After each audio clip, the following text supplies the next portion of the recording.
panahon. Magsiawit kayo sa Panginoon ng isang bagong awitin. Magsiawit kayo sa Panginoon, buong sandaigdigan. Sa ngalan ng Ama at ng Anak at ng Espiritu Santo. Amen. Sumainyo ang Panginoon.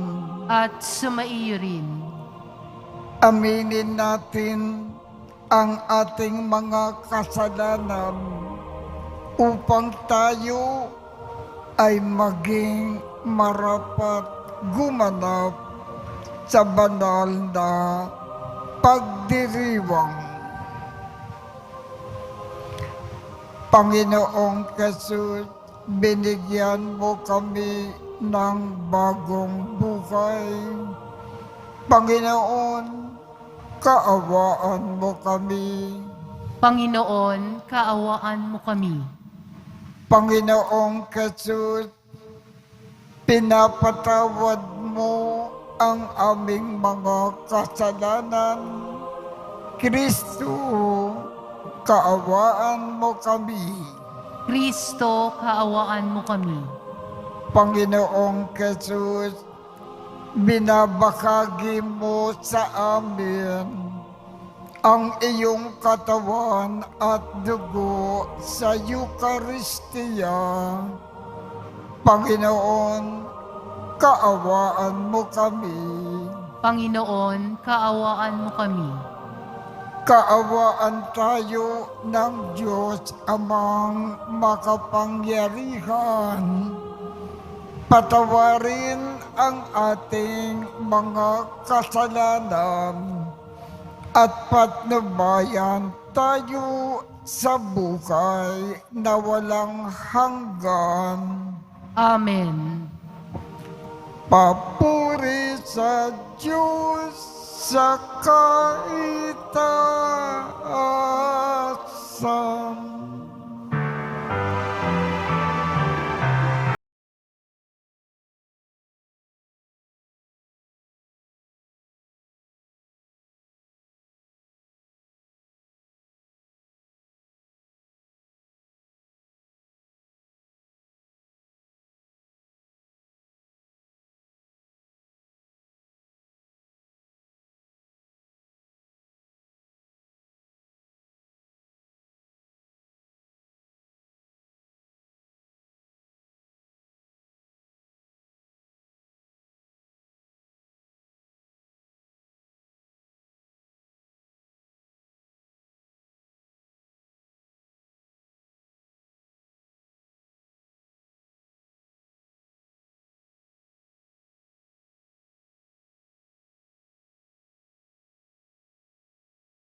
Ng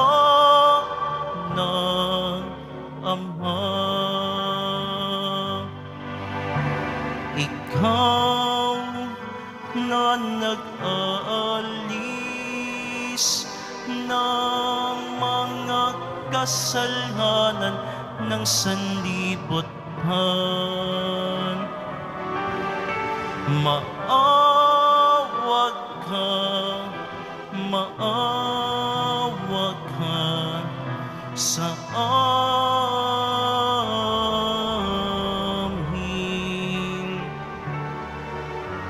Ikaw na nag-aalhis ng mga kasalanan ng sanlibutan. Tanggapin mo ang aming kahilingan. Tanggapin mo ang aming kahilingan. Ikaw na naluluklong sa kanan ng Ama, maawa ka sa amin, sapagkat ikaw lamang ang banal at ang kataas-taasan. Ikaw lamang, O Jesucristo, ang Panginoon, kasama ng Espiritu Santo sa kadakilaan ng Diyos Ama. Amen. Ng Diyos Ama. Amen. Papuri sa Diyos. Papuri sa Diyos. Papuri sa Diyos sa kaitaasan.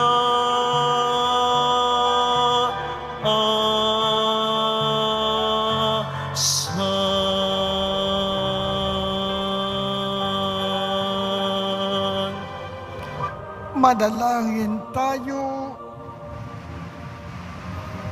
Ama naming makapangyarihan, kalugdan mo po kami at pagbigyan na magkamit ng kaloob mong karagdagan upang sa maalab naming pananalig, pag-asa at pag-ibig, kami ay mamalaging tumatalima sa iyong kautusan sa pamamagitan ni Jesucristo kasama ng Espiritu Santo magpasawalang hanggan.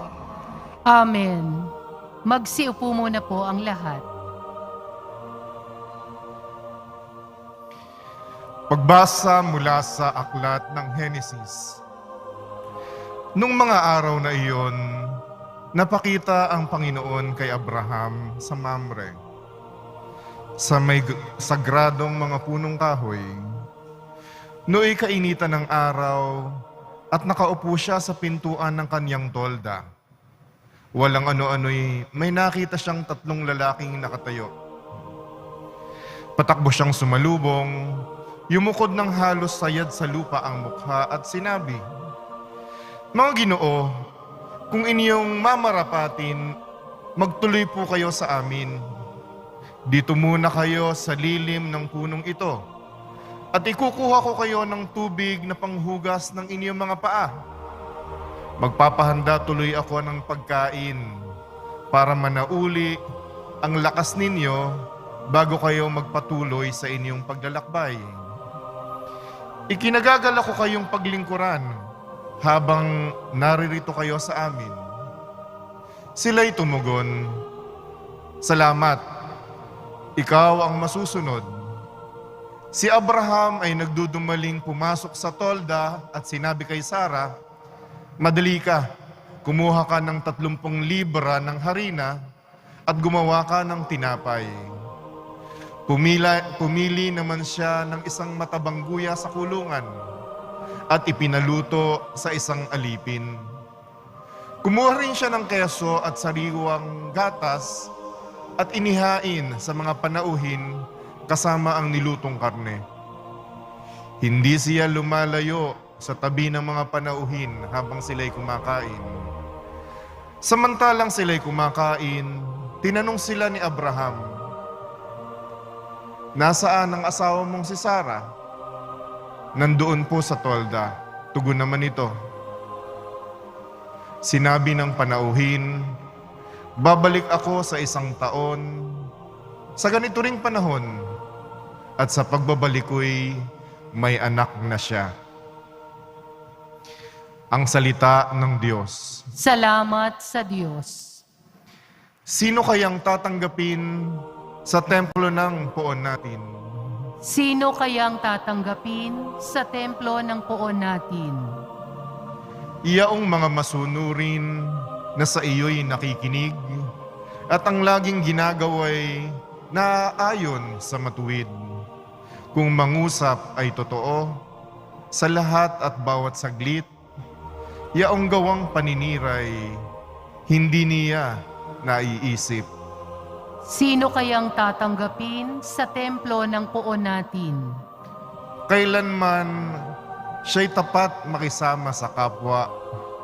Sa kaniyang kaibigay, wala siyang maling gawa. Hindi siya nagkakalat ng di tunay na balita at itinatampok niya ang matapat sa lumikha. Sino kayang tatanggapin sa templo ng poon natin? Hindi siya humihingi ng patubo sa pautang at kahit na anong gawi, hindi siya masuhulan upang yaong walang salay patawan ng kasalanan. Ang ganitong mga tao'y mag-aani ng tagumpay. Sino kayang tatanggapin sa templo ng poon natin?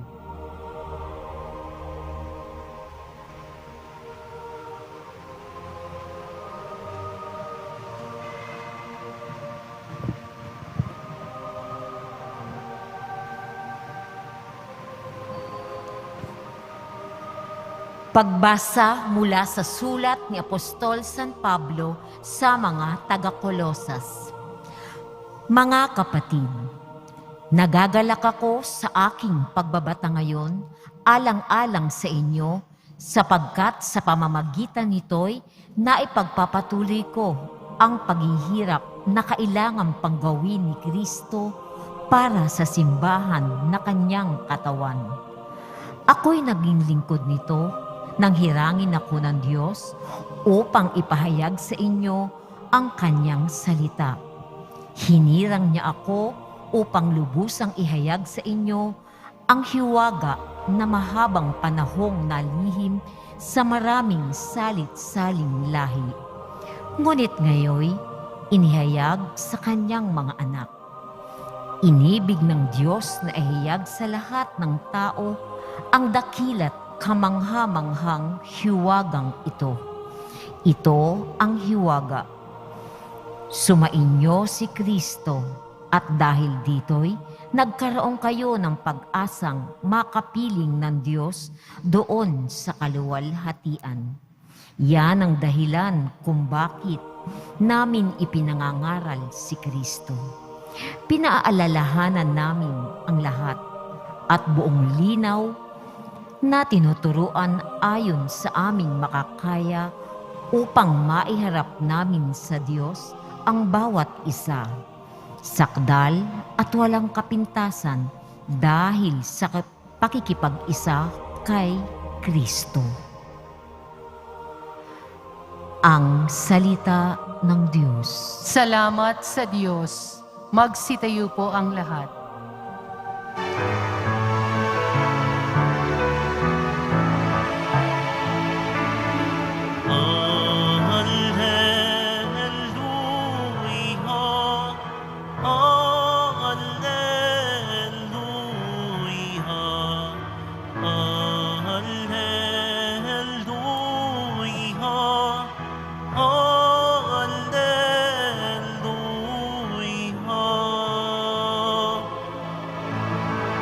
Ang salitang mula sa Diyos, kapag isinasaloob,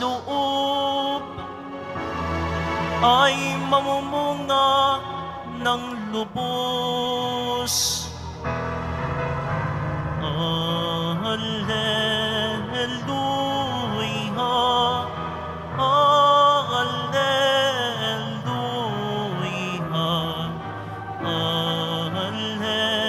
alleluia.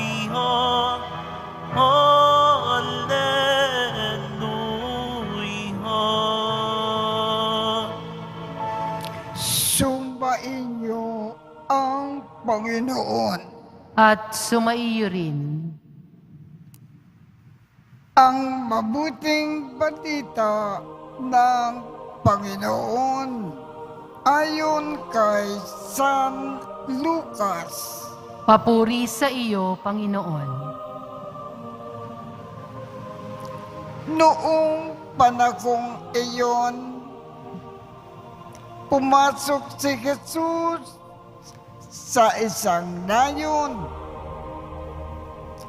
Malugod siyang tinanggap ng isang babae na nagngangalang Marta sa tahanan nito. Ang babaeng ito ay may isang kapatid na Maria ang pangalan. Naupo itong Maria sa paanan ng Panginoon at nakinig sa kanyang itinuturo. Alalang-alala si Marta sapagkat kulang ang kanyang katawan sa paghahanda. Kaya't lumapit siya kay Jesus at ang wika, Panginoon, sabihin nga po ninyo sa kapatid ko na tulungan naman ako. Ngunit sinagot siya ng Panginoon, Marta, Marta, naliligalig ka at abalang-abala sa maraming bagay. Ngunit isa lamang ang talagang kailangan. Pinili ni Maria ang lalong mabuti at ito ay hindi aalisin sa kanya. Ang mabuting balita ng Panginoon. Pinupuri ka namin, Panginoong Hesukristo. Magsiupo po ang lahat. Ang ating Panginoong Jesus napadaan sa tahanan ni na Marta at Maria Magdalena sa Betania. Si Marta, para mapasaya niya ng husto ang Panginoon, sapagkat magaling siyang magluto, pinaghandaan niya ang Panginoon ng masarap na tanghalian. Si Maria naman, para mapasaya niya ang Panginoon, umupo siya sa tabi ng Panginoon at nakipagkwentuhan, nakipag-usap sa Panginoon, nakipag-heart to heart talk sa Panginoon. Ngayon, sapagkat si Marta nag-iisang nagluluto, nakita niya na madedelay ang tanghalian ng Panginoon. Para ang tanghalian ng Panginoon hindi magiging late.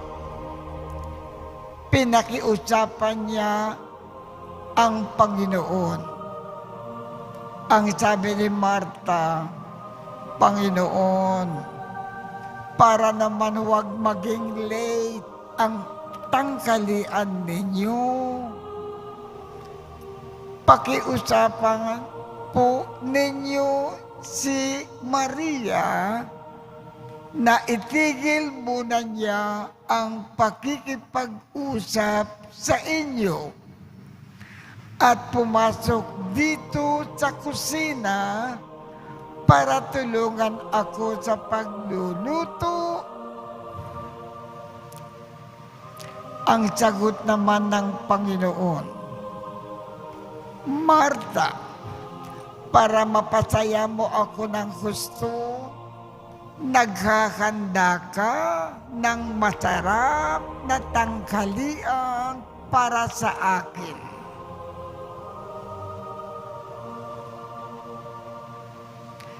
Si Maria naman, para mapasaya niya ako ng husto, umupo naman dito sa tabi ko at nakikipag-usap, nakikipagkwentuhan sa akin, nakikipag-heart to heart talk siya.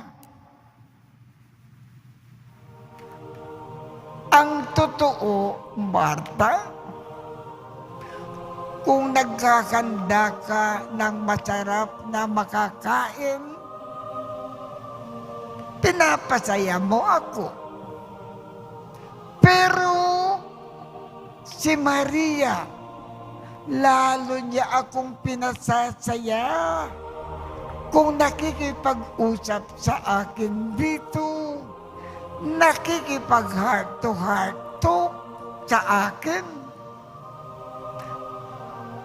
kung nakikipagkwentuhan sa akin, lalong-lalo akong maging masaya.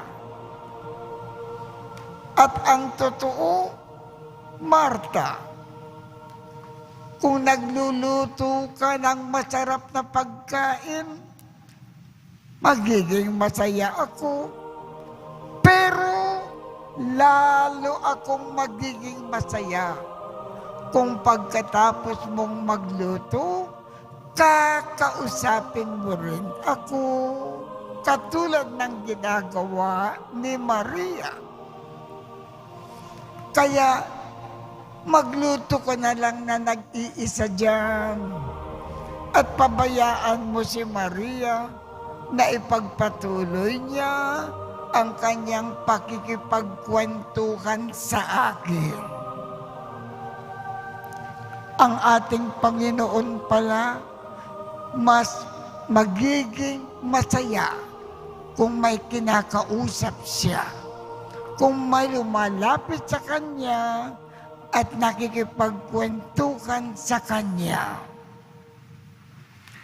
Ano ang ibig ipaabot sa atin ng ating Ebanghelyo ngayong umaga?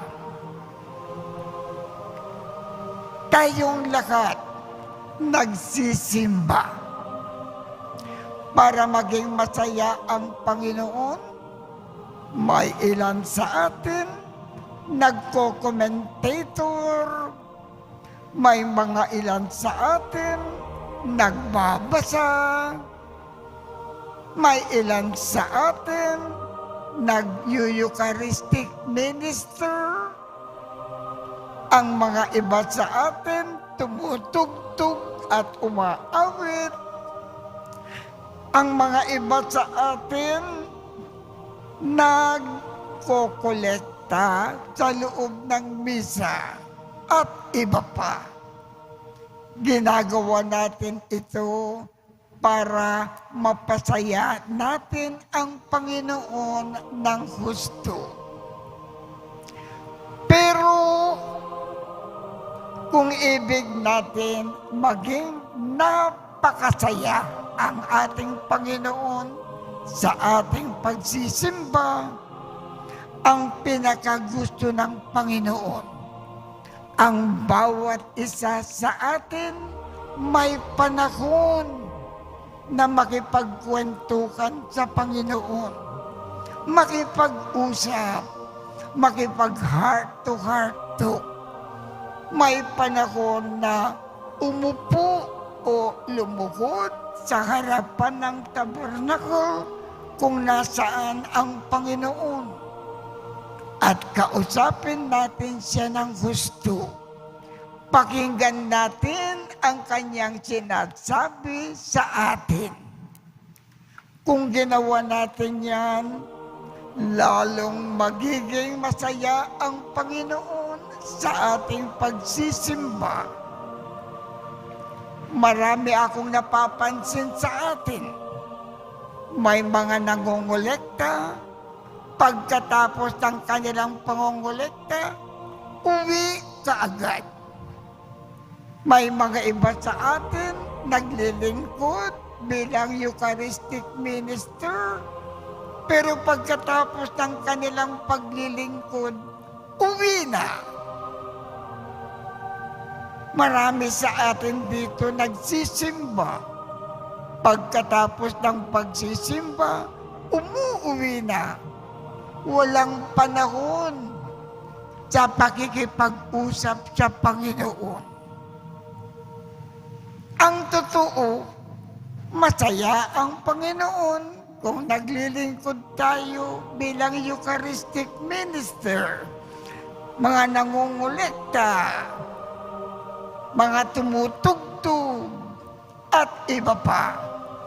Pero ang inaasahan ng Diyos na ginagawa natin para magiging masaya siya, ibig din niya, may panahon kayo na makipag-usap sa Panginoon. Umupo sa harapan niya, makipag-usap sa Kanya. Pakinggan ninyo ang Kanyang sinasabi sa Kanya. Yan ang ibig ipaalam sa atin ng Panginoon. Kung ibig natin maging napakasaya ang Panginoon sa ating pagsisimba, huwag lang tayong maging Eucharistic minister, usher, nangongolekta, nagbabasa, nagko-commentator, tumutugtog. Hanggang yan lang ang gusto ng Panginoon. Pagkatapos natin gampanan ang ating ginagawa para mapasaya ang Panginoon, ang pinakagusto niya, mayroon tayong oras makipag-dialogue sa ating Panginoon, makipag-usap sa ating Panginoon, kung maaari matagal. Huwag lang magsimba, pagkatapos magsimba, makipag-usap sa Kanya. Kung ginagawa natin yan, magiging lalong masaya ang Panginoon sa atin. Bakit gusto ng Panginoon makipag-usap tayo sa Kanya?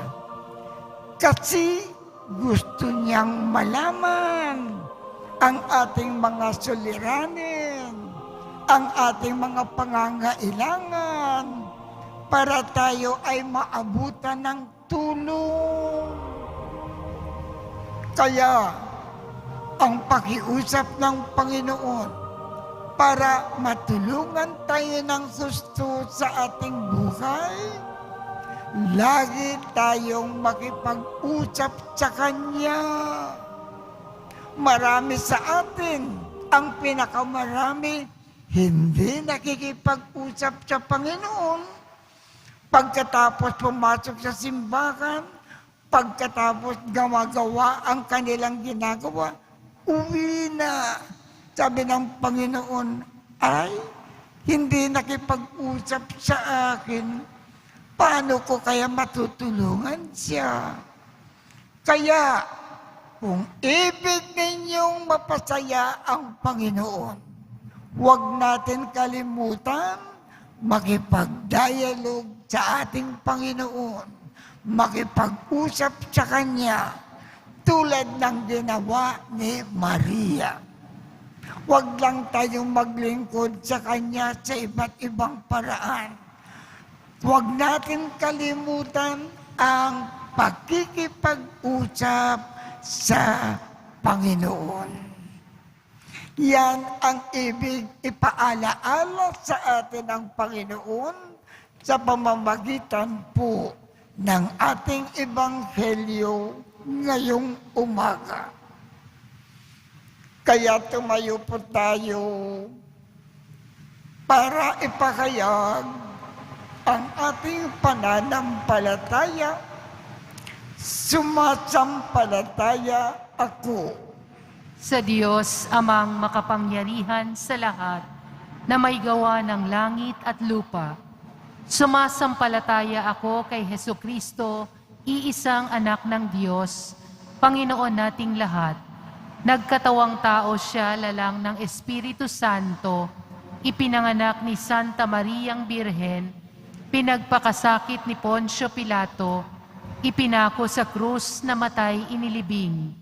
Nanaog sa kinaroroonan ng mga yumao, nang may ikatlong araw, nabuhay na maguli, umakyat sa langit, naluluklok sa kanan ng Diyos, Amang makapangyarihan sa lahat.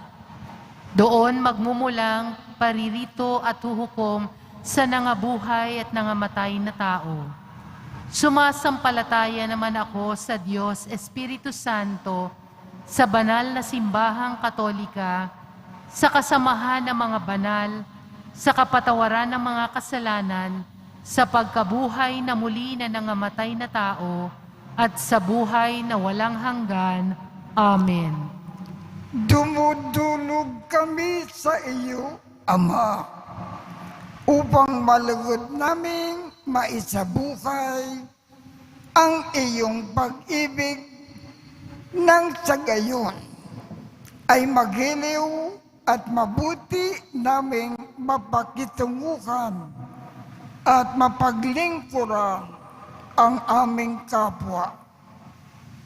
Ang ating tugon sa bawat dalangin, Ama, dinggin mo ang aming panalangin.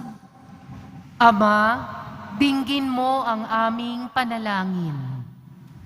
Para sa mga namumuno ng simbahan at pamahalaan, makinig at tumalima nawa sila sa iyo, Ama, upang mapanibago sila tungo sa pagpapakumbaba at katapatan sa paglilingkod. Manalangin tayo. Ama, dinggin mo ang aming panalangin. Para sa mga nag-aalay ng kanilang mga sarili sa pangangalaga sa kanilang pamilya, mga may sakit at may mga lubhang nangangailangan, maging matiyaga nawa sila sa pagpapasensya, makasumpong nawa sila ng galak at pag-asa sa kanilang pinaglilingkuran. Manalangin tayo. Ama, dinggin mo ang aming panalangin. Para sa mga lubhang nababahala dahil sa suliranin sa trabaho, tahanan at iba pang kadahilanan, gabayan mo nawa sila, Ama, upang mapaglampasan nila ang anumang kanilang dinadala. Manalangin tayo. Ama, dinggin mo ang aming panalangin. Para sa mga may sakit, matatanda, may kapansanan at mga nasa bingit ng kamatayan, alawin nawa sila ng Espiritu mo, Ama, upang sa kanilang pagdurusa, maalala nilang kaisa nila si Jesus. Manalangin tayo. Ama, dinggin mo ang aming panalangin. Sa ilang sandali ng katahimikan, itaas natin sa Diyos ang ating personal na kahilingan, gayon din ng mga taong lubos na nangangailangan ng ating panalangin. Manalangin tayo. Ama, dinggin mo ang aming panalangin. Amang mapagmakaw, dinggin mo po ang aming panalangin upang maging sensitibo at bukas kami sa mga nangangailangan na sumasalamin kay Kristong nabubuhay at naghahari magpasawalang hanggan. Amen. Magsiupo muna po ang lahat.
Sitayo po ang lahat.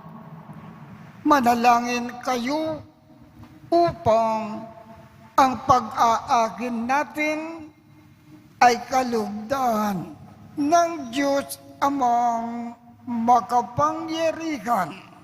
Tanggapin nawa ng Panginoon itong paghahain sa iyong mga kamay, sa kapurihan niya at karangalan sa ating kapakinabangan at sa buong sambayanan niyang banal.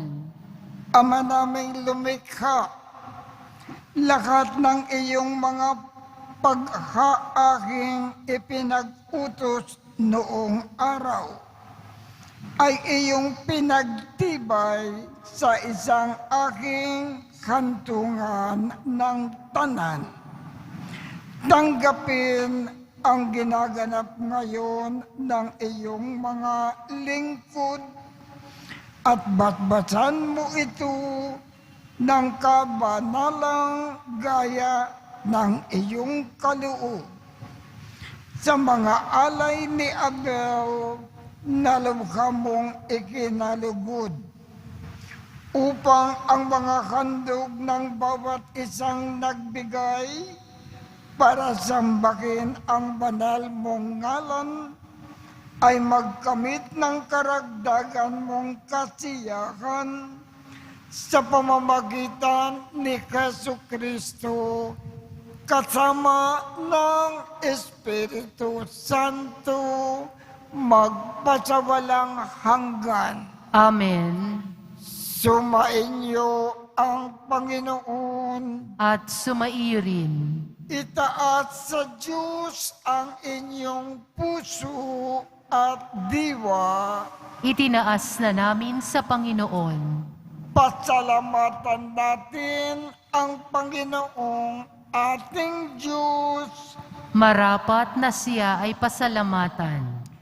Ama naming makapangyarihan, tunay ngang marapat na ikaw ay aming pasalamatan sa iyong kagandahang loob. Kami ay iyong ibinukod upang iyong maitampok sa kadakilaan mong lubos. Kahit na ikaw ay aming tinalikdan dahil sa aming pagkasalawahan, gumawa ka pa rin ng magandang paraan na may manguna sa amin para ikaw ay balikan. Kaya't ang iyong minamahal na anak ay naging isa sa mga taong hamak upang may kapwa kaming makapagligtas sa aming pagkapahamak at pagkaligaw ng landas.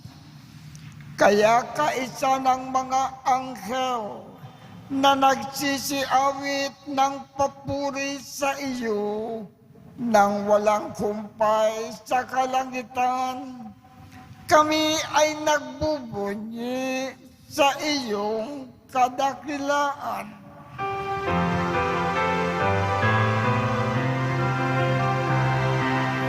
Santo, Santo, Santo, Panginoong Diyos ng mga hukbo, napupuno ang langit at lupa ng kadakilaan mo. O sana sa kaitaasan, pinagpala ang naparirito sa ngalan ng Panginoon. O sana sa kaitaasan. Magsiluhod po ang lahat. Ama naming banal, ikaw ang bukal ng tanang kabanalan. Kaya't sa pamamagitan ng iyong Espiritu, gawin mong banal ang mga kaloob na ito upang para sa amin ay maging katawan at dugo ng aming Panginoong Jesucristo. Bago niya pinagtiis ang kusang loob na maging handog, hinawakan niya ang tinapay, pinasalamatan kanya, pinaghati-hati niya iyon, iniabot sa kanyang mga alagad at sinabi, "Tanggapin ninyong lahat ito at kanin. Ito ang aking katawan na ikahandog para sa inyo."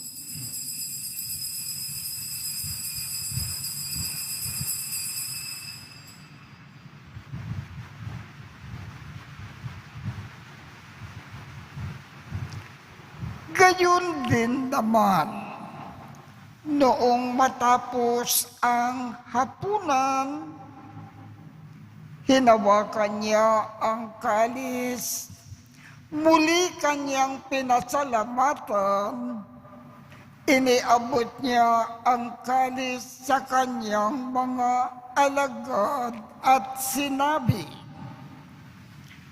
"Tanggapin ninyong lahat ito at inumin. Ito ang kalis ng aking dugo ng bago at walang hanggang tipan. Ang aking dugo na ibubuhos para sa inyo at para sa lahat sa ikapagpapatawad ng mga kasalanan. Gawin ninyo ito sa pag-alaala sa akin."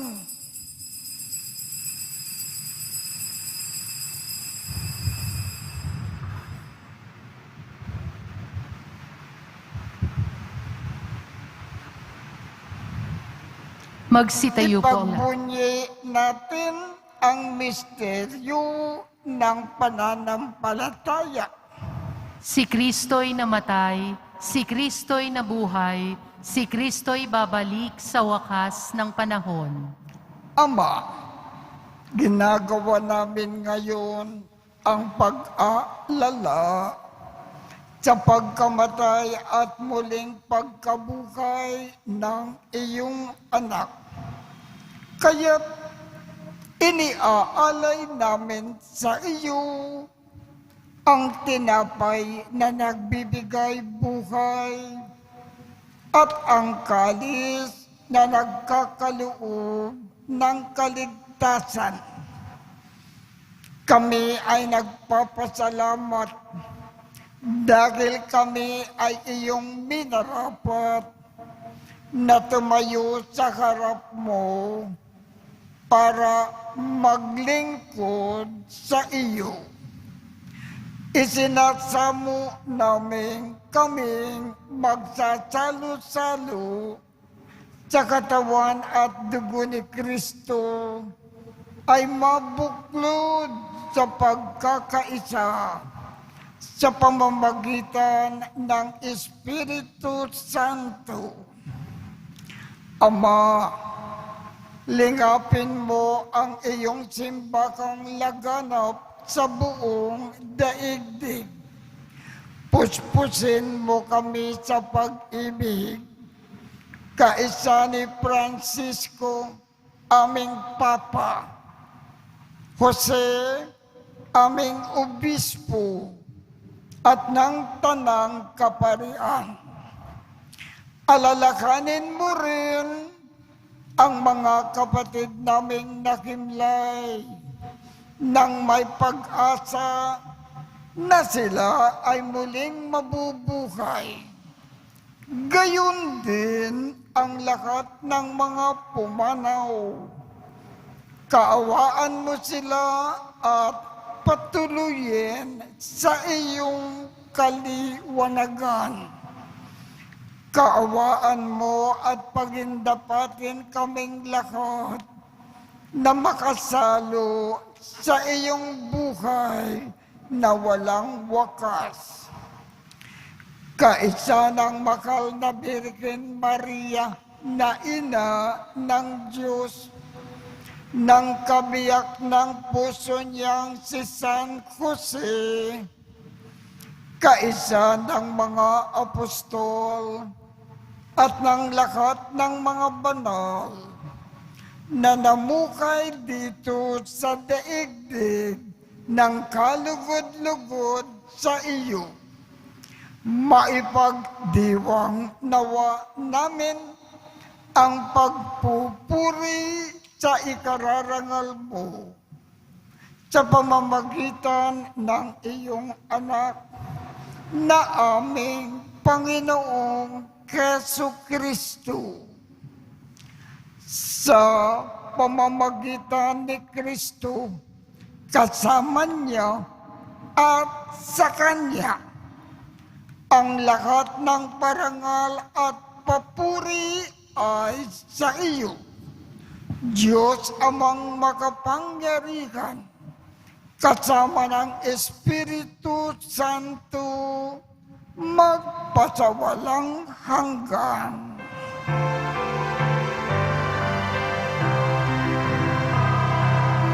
Amen. Amen. Amen. Amen. Amen. Amen.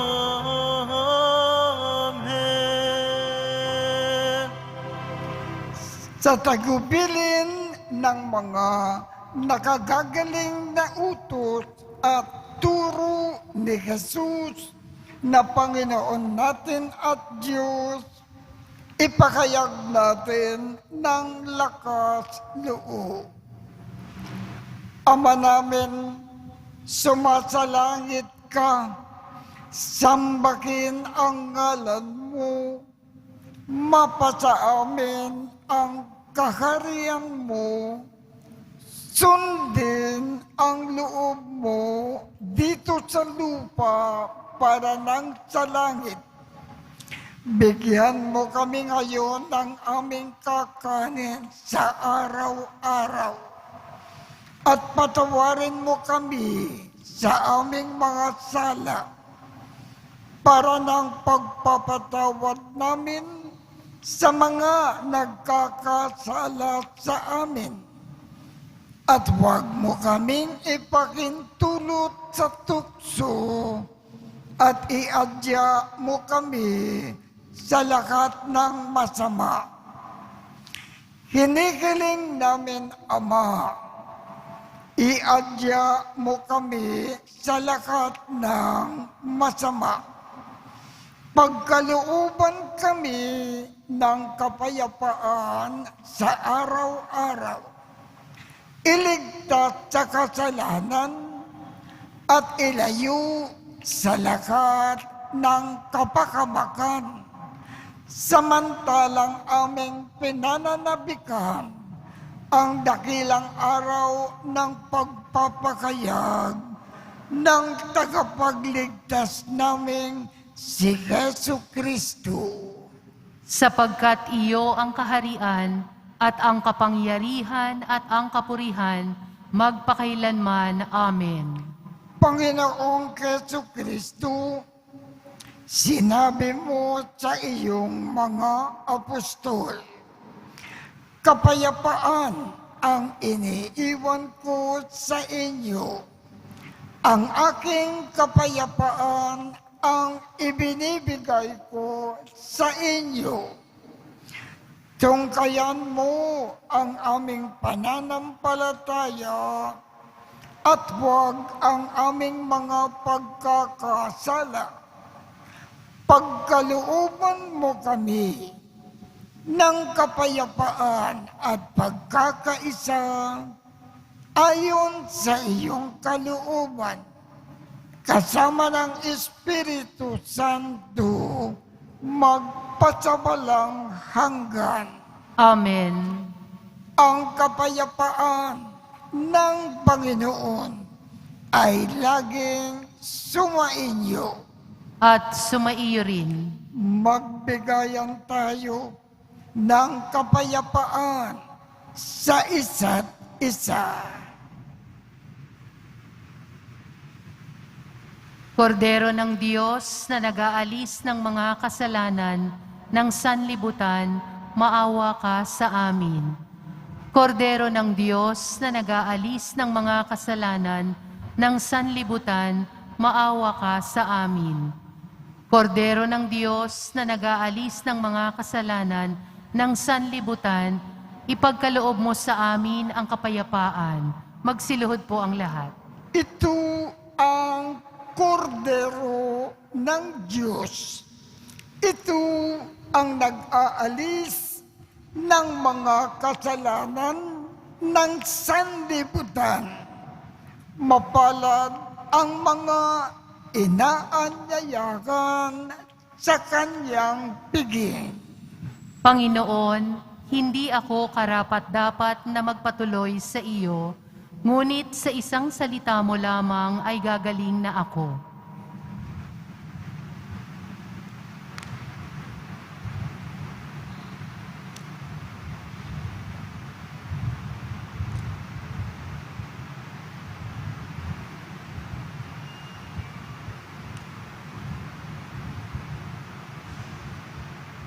Katawan ni Kristo.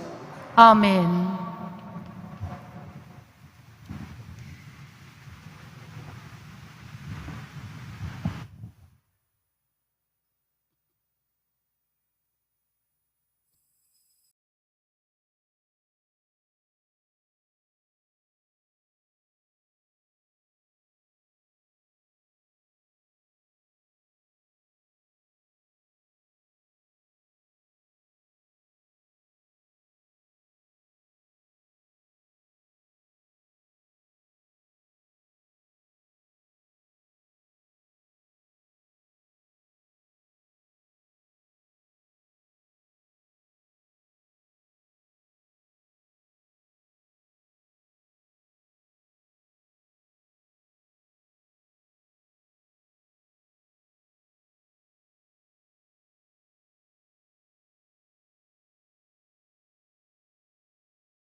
Magsitayo po ang lahat. Manalangin tayo. Ama naming mapagmahal, manatili kang kapiling ng iyong sambayanan na ngayon ay pinapakinabang mo sa iyong sariling buhay at gawin mo na kami ay pasulong na makahakbang mula sa dati naming pagkamakasalanan patungo sa pagbabago na nagdudulot ng iyong kabutihan sa pamamagitan ni Jesucristo kasama ng Espiritu Santo magpasawalang hanggan. Amen. Sumainyo ang Panginoon. At sumaiyo rin. Kaawaan kayo ng Diyos at gawaran niya ng pagbabasbas ang inyong mga larawan, mga dasalan, upang makatulong sa inyong kasalukuyang buhay sa ikauunlad sa paggawa ng kabutihan upang inyong makamit ang ligaya sa kalangitan sa pamamagitan ni Jesu Kristo kasama ng Espiritu Santo magpasawalang hanggan. Amen. At pagpalain kayong lahat ng makapangyarihang Diyos, Ama, Anak, at Espiritu Santo. Amen. Tapos na po ang misa, humayo tayong mapayapa. Salamat sa Diyos.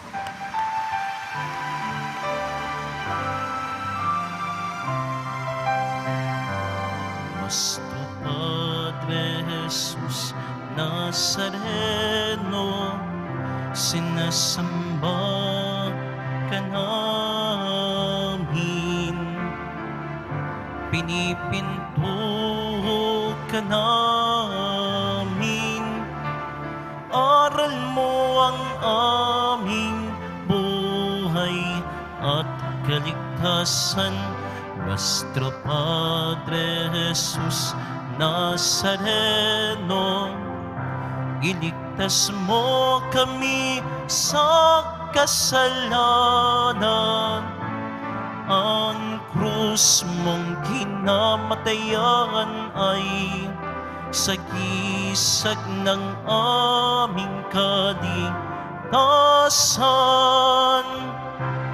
Nuestro Padre Jesus Nazareno, dinarangal ka namin. Nuestro Padre Jesus Nazareno, nilulwalhati ka namin. Nuestro